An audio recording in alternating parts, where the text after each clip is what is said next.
Welcome to the 2025 USC presidential debate between Kat Henriquez, Mir Khan, Loic Neppert, Noah Matsukawa, Mati Krajewski, Marisha Serofim, and Tessa Smith.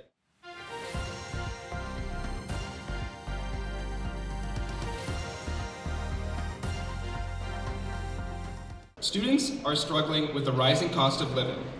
From your point of view, what can the USC be doing to help support students facing the affordability crisis? One of the things I do suggest is a food collection and redistribution program. Now, this is something similar to what Western's already doing in the residences, but what I'm proposing doing is doing it with the Spoke and the Wave. The food that is sometimes after catering left over, there's a lot of it, sometimes it's untouched, it's clean. We could start a notification-based systems where people opt in and then they could get notified of where to collect food. Leftover donuts, leftover produce, they could go, they could collect it, they could get it for free or at a reduced cost, or even looking at a partnership with things like Too Good To Go. One of my platform points is pushing really hard on municipal advocacy, i.e. students can get a lot more benefits through going directly through the USC representing them to the municipal government and trying to push this smaller scale government for things like affordability, on things like housing, changing zoning laws to better serve students. But I also have some directly applicable points.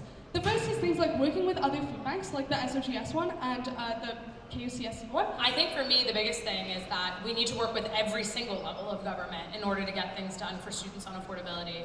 The municipality is responsible for a lot of things, including the LTC, which is one of the most underfunded services in the city. The province obviously is in charge of, rent controls, but also the feds. The feds do a lot in terms of international student caps. They did the grocery rebate. They're doing the tax-free holiday right now. I think it's really important that Western students have engagement on every level of government. But at the same time, I also have a platform point on needs-based club bursaries. In order to fight for students' rights, we should definitely focus on rent control. We also want to provide affordable beverages at the Spoke, while also addressing the underlying safety concerns that have come up in the past. We also are looking to put in place a free meal for faculty sauce to help them with their programming with the increased contract now that they have to plan 3 events. All right, so I think one of the strongest tools that we'll have to combat affordability is our advocacy. However, closer to home, I think one thing on my platform that will help address affordability is my Mustang Munches program. One of the biggest things that I want to do to support students with housing is launch an off-campus housing information campaign, where students can grow aware of a lot of the resources that Western offers to support students in navigating things such as rent increases or tenancy laws. One of the biggest initiatives in my platform to address this is implementing Too Good To Go as the app for the Spoke and the Wave, and this would be a pilot project. So the idea is that we can use and reduce the food waste we have to make cheaper options for students on campus. I want to address something that Kat said earlier, where I really want to emphasize the importance of municipal over federal and provincial advocacy. I do not believe we should stop federal and provincial advocacy. These are efforts that will continue under any USC president that is elected. What I want to do is focus on the issues that are very close to home. Because Western University is a huge part of the London community, and so the London municipal government is quite likely to be much more willing to listen to us and to our specific needs than the federal and provincial government ever will. I want to make a quick correction. Federal advocacy actually won't continue under every USC president. For those of you who don't know, the USC loses its federal representation as of May 1st, 2025, and I'm the only candidate on stage with a plan to make sure that your voice is represented in Parliament. Especially when we're facing an impending federal election, it's huge that student voices are heard. All of the candidates for the USC presidency have a wide variety of leadership experiences. Why do you think that your specific leadership experience is the strongest one to have for USC's top job? I am the top person at the Debate Society, having to coordinate a group of VPs in order to provide resources and services to all of the students under me. So the reason I think this is specifically applicable and beneficial is because one of the things that I've had to deal with is significant budget issues. We came into this year without much of a budget, and I managed to work with the VP Finance to do a lot of planning, basically just the 2 of us, not reporting to anyone above, and we managed to actually be able to end this year on a huge profit. It looks like we're going to do. There's a lot of great experience on stage tonight. You've got faculty, council executives, you've got club executives, you've got softs, you've got people who've worked at Morissette. But I've done all of those things. And I've also been a senator. I was on Western's Board of Governors, one of 2 students elected to that body, and I was the chair of the USC. But I think what makes my experience unique is I've worked on so many teams across this campus. So, as a regular student, my biggest concern with the people that I have been running our student council is the fact that, yes, the promises have been made, promises and they've been undelivered. But the biggest issue right here is how come we still have students that are wasting time in the library looking for spots for the past decade? The reason why I would be an excellent next USC president is that I've grown so much through my time here. Whether that's through the club system, through intramurals, the Western Gym, through research, through advocating on behalf of my faculty, through my faculty club. I believe all of these positions and experience really give me the skills and tools as well as information to advocate on behalf of the undergraduate students of Western University. Being able to create a club from the ground, starting from $100 at the beginning of Clubs Week, has been such a milestone for me.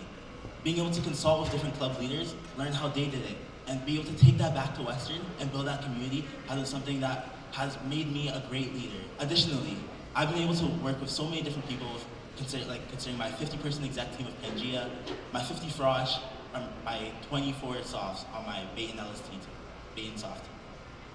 Because of all these skills and all the people experience and all the experience building systems, I think I'm a great candidate. I think one thing that sets me apart is being a faculty heads off. Orientation week is a massive part of the USC. Being a heads off has helped me to not only work with the Vice President Orientation and Programming to develop programming that is accessible to students and supportive to first years coming to campus, but being a heads off also allowed me to empower other students to enter into leadership positions on campus. Each perspective's different, and I wouldn't say my perspective is better than anyone else. I just bring a different perspective. Like Mir said, I want to let students know anybody can be able to run for this position. Kat, I just want to gently call you out a little bit there. A lot of people are pushing affordability. They are struggling to pay tuition. They are struggling to buy food. And yet you say on your platform that you want to raise student fees to fund a project that would only benefit very few students. How does this align with the fact that you were claiming to represent all students and the needs of the wider student community? It was specifically the one that we were talking about earlier, the grant program, and you say you want a referendum on a $4 fee increase. I don't think it's a waste of student fees at all to support the initiatives that you all have.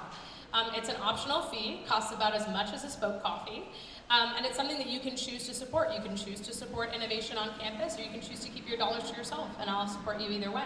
A lot of people don't know how to opt out of this fee. As a student, I didn't originally know how to opt out of fees. It's a difficult process, and I honestly think that if this is that easy to opt out, the vast majority of people would opt out of it and you wouldn't be able to fund the program anyway. Supporting innovation on campus is huge. It's really important. You guys have really good ideas on how to change the world, on how to change your communities, on how to bring businesses and economic revitalization back to Canada. That's the kind of thing that I think is worth spending money on. Western consistently sees only around 25% of undergraduate students vote in USC elections. Each of you propose ideas to increase student engagement in the USC. Why do you feel that your ideas will be more effective in getting students to care about the USC and politics? A lot of people have alluded tonight that I'm a career student politician, and it's true. I started out in first year fighting for compassionate accommodations, but then I got them. I ran a campaign on the Board of Governors to divest this university from weapons and fossil fuels, and that's work that I'm doing at this university right now. I was hired to the chair of the the USC's Board of Directors, a lot of jobs on campus. And I was able to help the USC divest from fossil fuels a year ahead of schedule with a stronger portfolio return.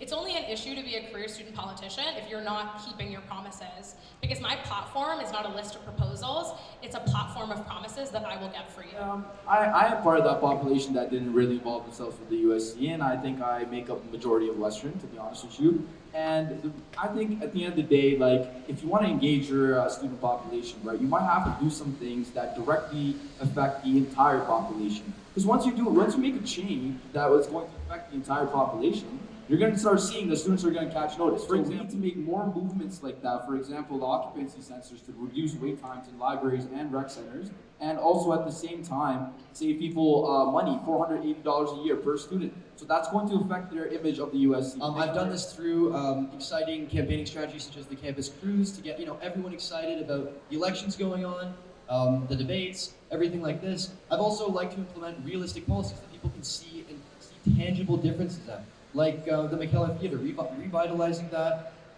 Dollar Beers at the Spoke, initiatives like that, Clubs Frost Week. I really think are initiatives people can see the difference in and notice the impacts that one will have in the student community for Western students. Thank you very much. So my Monday series, inspired by Sunday series, makes the USC president someone who the students can relate to and feel personalized with. This is why that I want to create Blue Sky videos and revamp the USC Now app so that it's more accessible for students to understand what's out there for them on campus.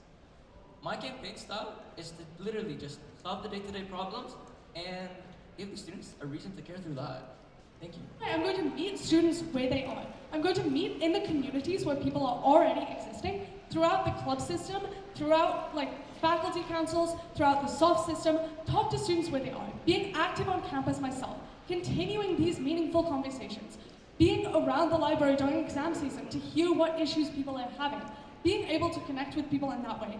I think then students can see the benefit the USC can provide. I think we all either acknowledge or should acknowledge that the USC bubble is a real thing. The people who are active on student council kind of all know each other. They all know what kind of policies work, how student council works. Regular students are people outside of that. All of these people that I'm talking about that are busy with school, that are busy with extracurriculars, that are busy with all sorts of other things, and frankly do not have the time to care about student council. These are the people who I am going to actively seek out because I think the USC has a mandate to support all students, including these people. The truth is we've got a lot of work to do, but we've also made a lot of progress in making a lot of things accessible to more students. But I want to take that further, and that's what this platform is about. It's about proactively reaching out to you in the places where you first find your communities, giving you that support in clubs, giving you that support in housing, giving you that support anywhere and anywhere you exist on campus. Sometimes when the USC tries to work towards the betterment of the student experience, due to a lack of maybe consultations or whatnot, the advocacy efforts aren't well communicated with students. And this goes to show what happened with Free the Dot earlier in September when the program completely paused all of a sudden, the hamper program that is, not the Citron machines, stopped all of a sudden without any information to the students, and students who relied on those hampers with pads, liners, and tampons, all of a sudden couldn't find them anymore.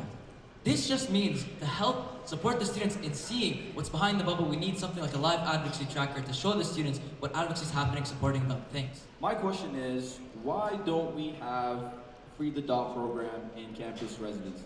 You make a great point. I absolutely agree with you. It's an essential human right, and it's something that should be everywhere.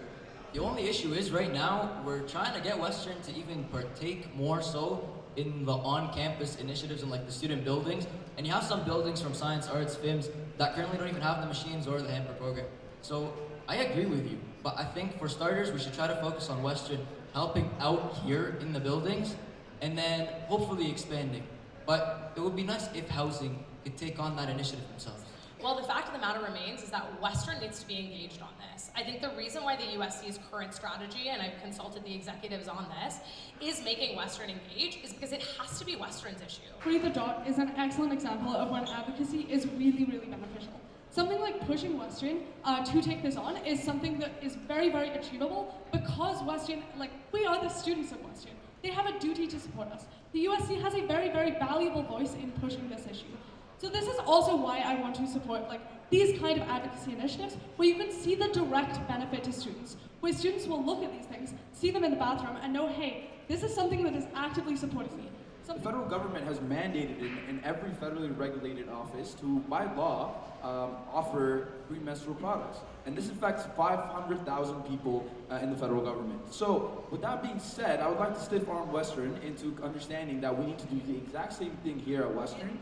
I think we should always start with the students first because that is the focus of the USC, and then we could go from there. The issue of us taking this on fully or going to external partners to fund it is once we take it on, Western gets to push it off. They get to say that it's not important that the undergrads are handling it. But in reality, this needs to be something that Western's engaged on. If they want more women in leadership, if they want more gender diverse people working here, if they want to support EDIDA on campus, we need to be supporting everyone when it comes to menstruation. The thing is this important. Yes, it is Western's job. Yes, we have to push Western to do it. It is their job. But in the meantime, we cannot just leave students hanging. We need to be able to provide these resources with the USC budget, with the USC resources, insofar as we have the ability to do so, and we have the mandate, we have the necessity to represent students and to give students these things that they actively need if Western isn't going to, and while we pursue that advocacy. Things, there's always needed to be an immediate action to support it. So, for Free the Dot, find sponsorships there, and for study spaces, making Mustang Lounge 24/7 again. Thank you. This is why I'm proposing using the rooms in the UCC, the rooms that the USC has control over, to provide more study spaces immediately. Things like the McKellar Theatre, the community room, the club space, things that the USC can directly control, just allowing that to become a 24/7 study space if there is enough traffic for it. On my platform, I talk about advocating about getting card access for science students on the North Campus building, as well as card access on the Valderberg Education Learning Center for medical science students once they get to 3rd and 4th year.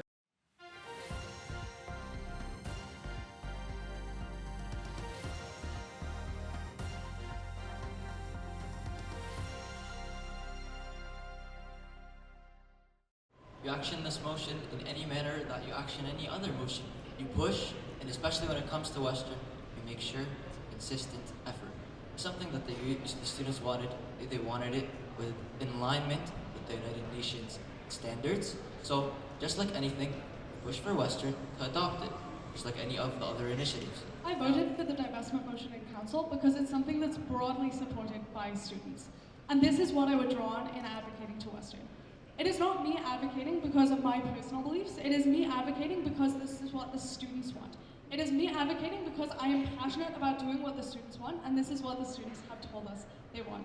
So I would push consistently and persuasively for Western to adopt this motion, while in the meantime continuing to always listen to student voices. Because That's why I was elected by this student body to the Western Board of Governors on a platform of divesting from weapons manufacturing and fossil fuels. I've already begun the conversations with administration. I've already started making headway there. The way we're going to do it at the USC and action this motion is by adding a human rights divestment paper to our policy library and working with the VPUA to get in the right rooms and start having these conversations. First things first, you gotta lay precedent, right? Back in the day, Western had to divest away from the apartheid as well. So that's one thing I would like to establish. Within their own policy, within their own history, they've already done something like this. So it's not weird for them to do it right now. On top of that, push, push, push, push, push. That is the whole point. At the end of the day, life is all about leverage, especially when it comes to Western University. Right now, they're moving with as if there's no consequence to their actions. I fully understand that divestment and following UN standards for investment has been a big issue in the Senate, and I know that there has been a survey sent around to undergraduate students to get their opinion on how this was implemented. The survey results will be released after the second reading week here, and I'm interested to hear students' feedback, see how they thought how the policies were implemented, and I promise to make my platform and my policies reflect the voices of the students. What I'm looking forward to is getting the voices of students, hearing their feedback, and hearing how much this issue matters to them. And once we get that feedback, I'm going to show the university that 30,000 students care about this, and show them that, and use that to motivate them to make a change. The best way to go about doing this is to make sure that it's informed by student feedback. When this motion was passed, it was passed with an abundance of support from the student body, as well as the council floor. This is something that's important to highlight to Western, to make sure that they actually take this into consideration, so that they understand that this is something that students care about, and it's something that they need to action. Another part that is important to highlight when advocating this to Western is the EDIDA implications for students. A lot of students might feel disconnected from their institution if they know that their dollars are being spent on things that violate human rights. We're at the end of the Gazette's 2025 USC presidential candidate debate. Thank you to everyone who attended tonight, and be sure to follow along with our elections coverage at westerngazette.ca. Remember to cast your ballot between January 30th and February 3rd. Thank you.